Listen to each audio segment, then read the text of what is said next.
Bhagavate Vasudevaya Narayanam Namaskrityam Naram Divim Saraswati Vyasam Tado Jayamari Nistaprayeshu Abhadreshu Nityam Bhagavate Sevaya Bhagavati Uttama Sloke Bhakti Bhavati. Nice speaking. Mukam Karoti Vachalam Banguma Igrimit Krupatam Vande Shri Gurundinata Paramananda Madhava Shri Chaitanya Isha. Harihi Om Tat Sat. Reading from Bhagavad Gita as it is, English lecture. Purport translation by A.C. Bhaktivedanta Swami Srila Prabhupada. Bhagavad Gita as it is, chapter 1, sloka number 31, observing the armies. I'll read the sloka and word by word meaning. Nata Sreyo Nupashyami Atva Swajanamahevi Na Kankshe Vijayam Krishna Na Charajyam Sukanicha Na Nacha also Shreya good Anupashyami do I foresee Hatva by killing Swajanam one kinsman Ahev in the fight Na nor Kankshe so do I desire Vijayam victory Krishna O Krishna Na nor Cha also Rajyam kingdom Sukani happiness thereof Cha also. Translation I do not see how many good can come from killing my own kinsman in this battle.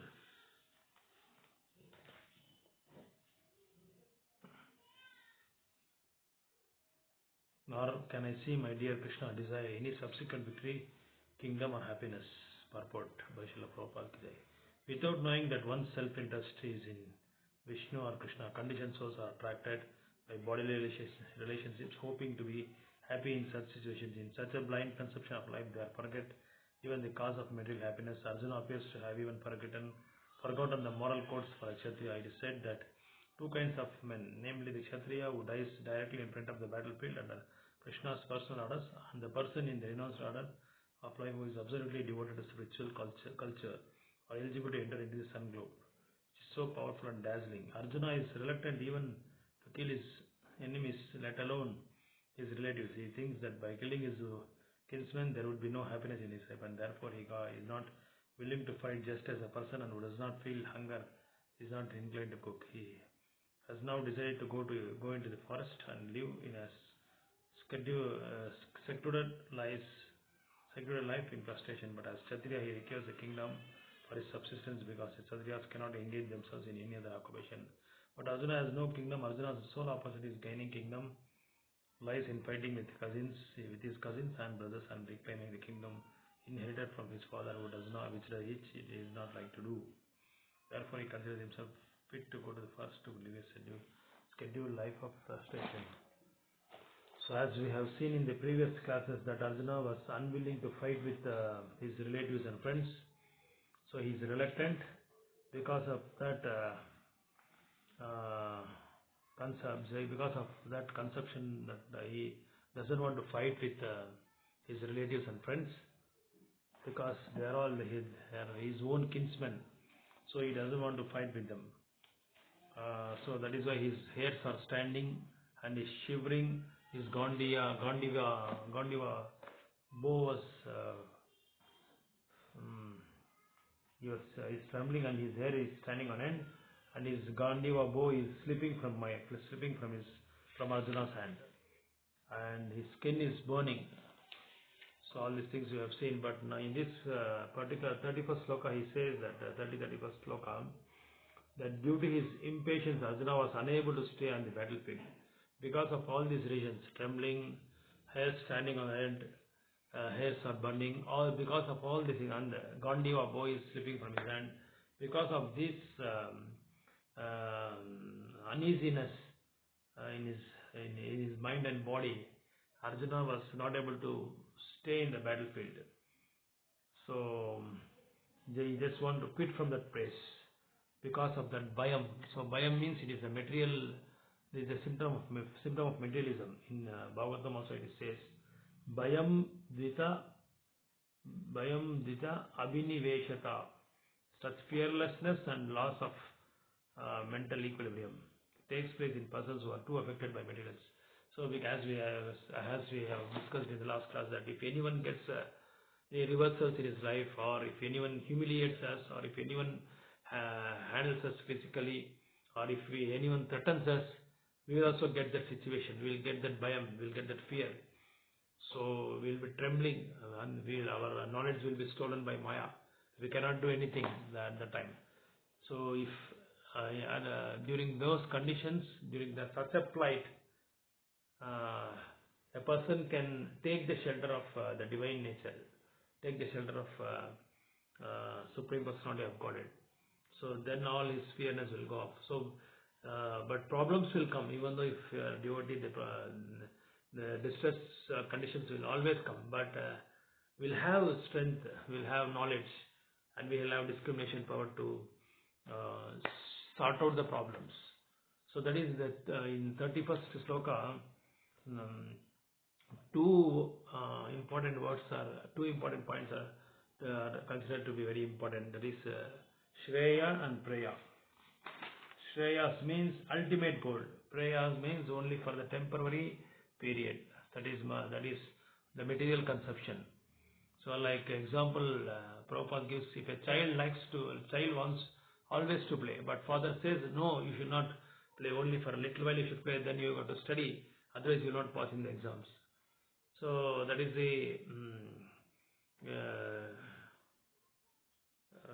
the example given by Prabhupada.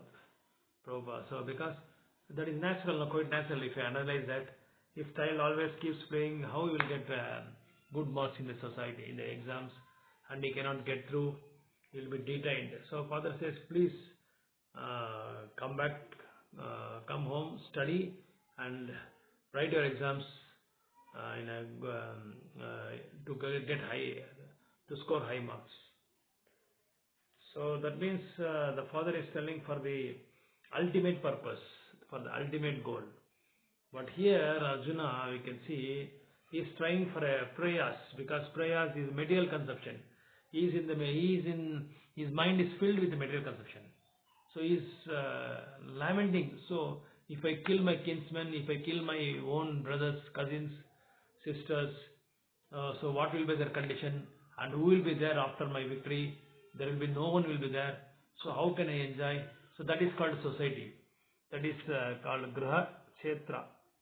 Griha Kshetra Sutapta Apta Janasya Moha Ayam Aham Mameti.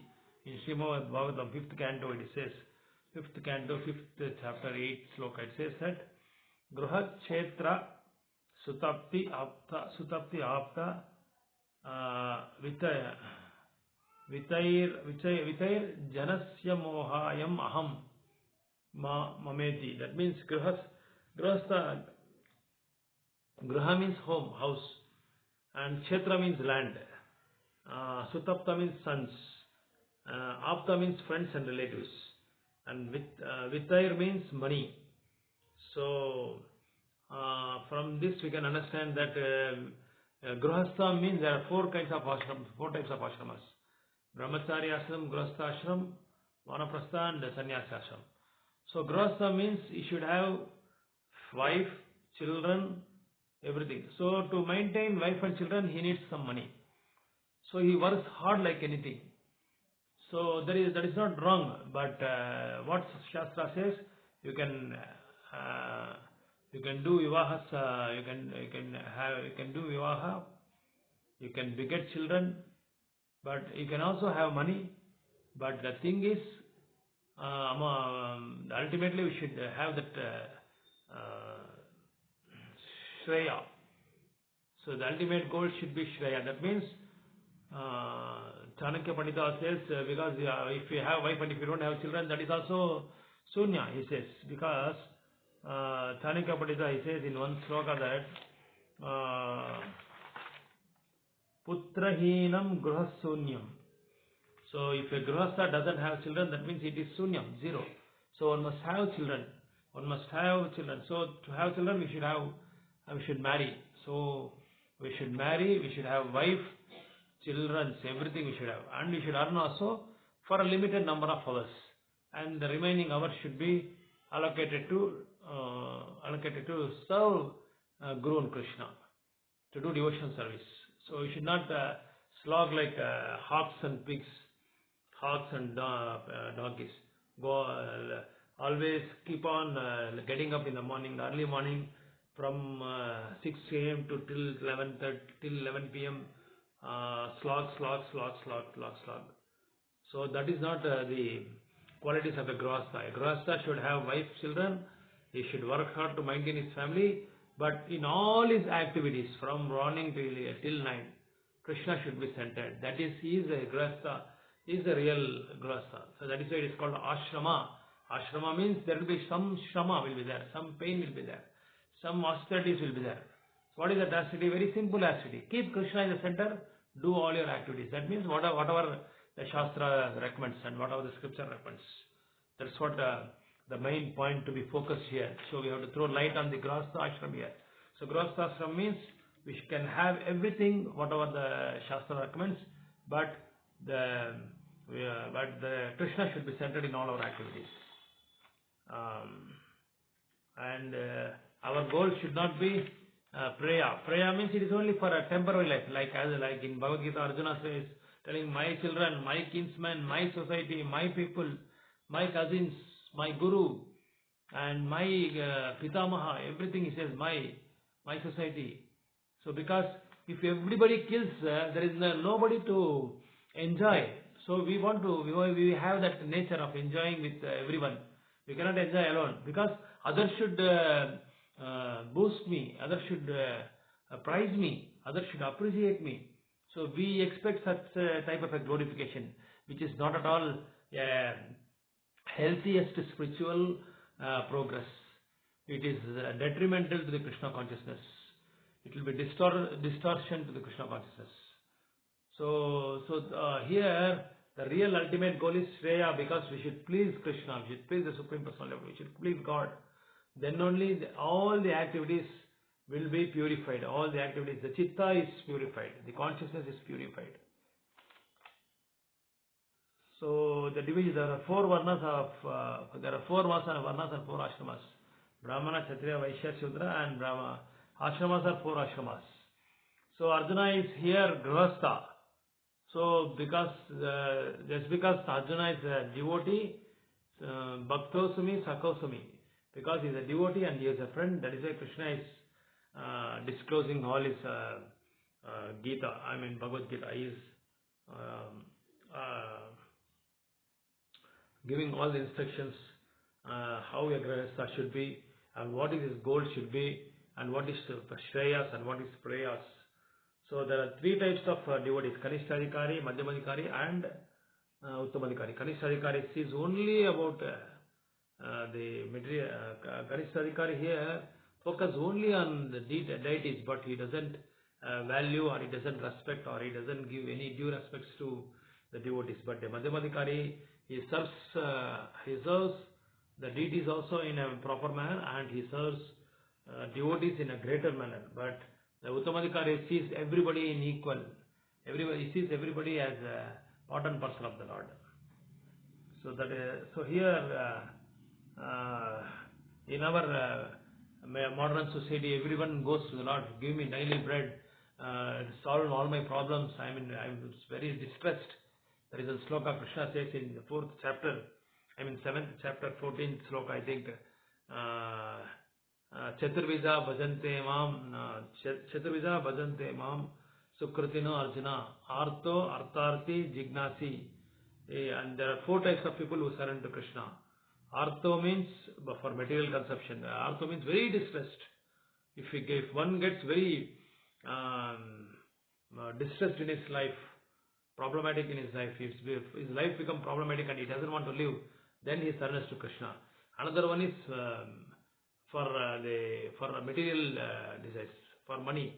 He will be after money. He will be after some material benefits. Like Dhruva Maharaj, in the beginning, when his stepmother insulted him when he wants to sit on the lap of his father, because his father had 2 wives.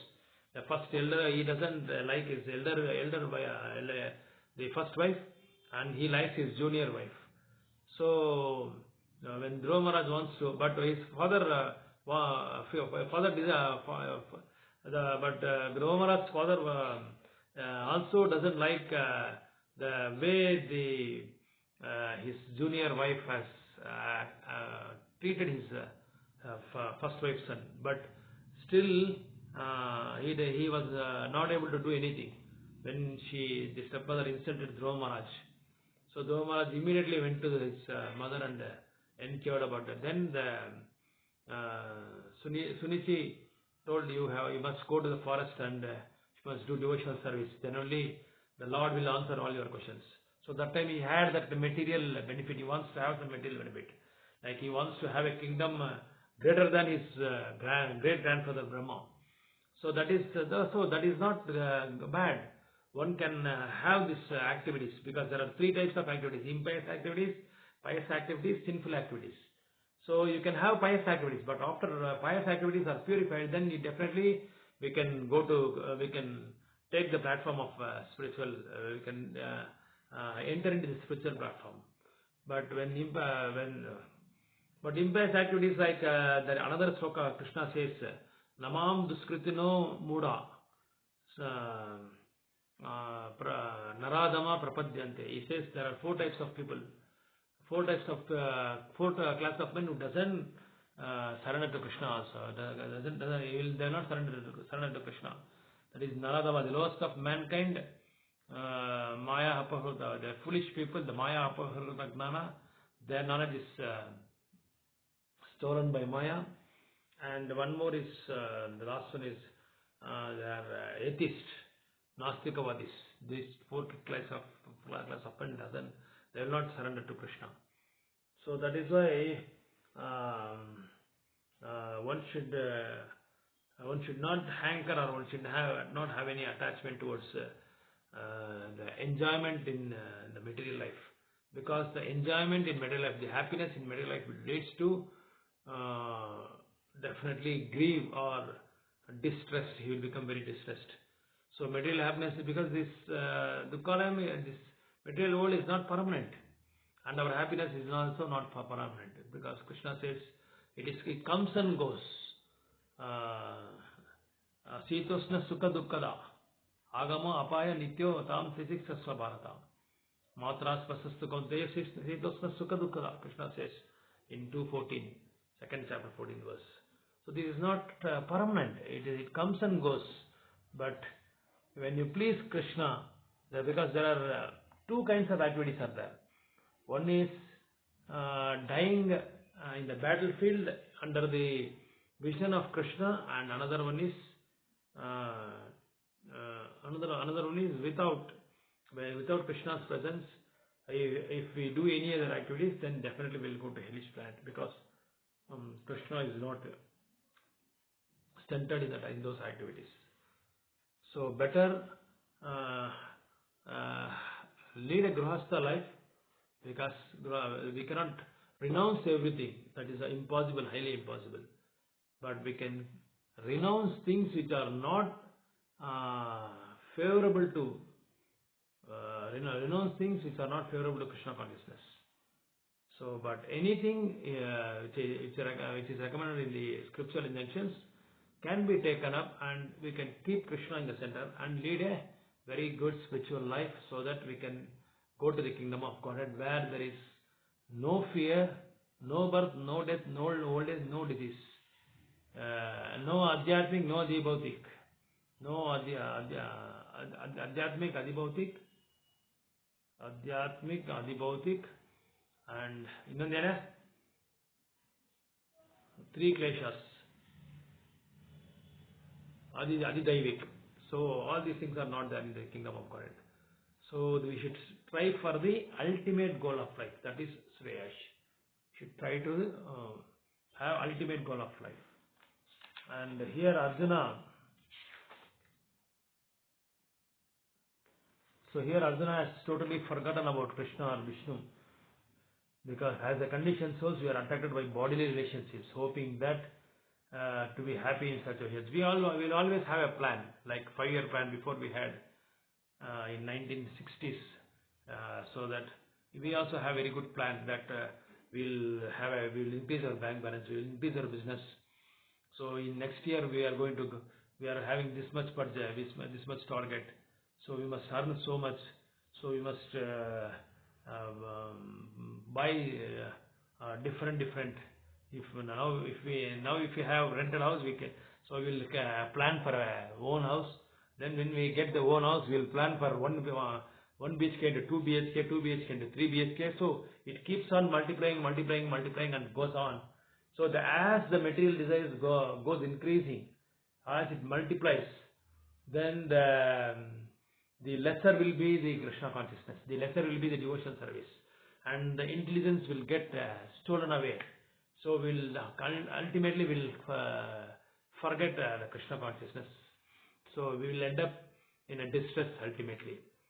So because all this money, property, bank balance, they are not going to help at all. But one thing, we should have some requirements, how much our family wants. That is why 8 hours are recommended for a GRIHASTa to work or to do business or to do something to maintain his family life. And the remaining hours, he should take some rest, and the remaining hours should fully allocated or recruited to continue his devotion service, so that he will not get any sort of a dangers in his dangers or haphazards. So because the too much of material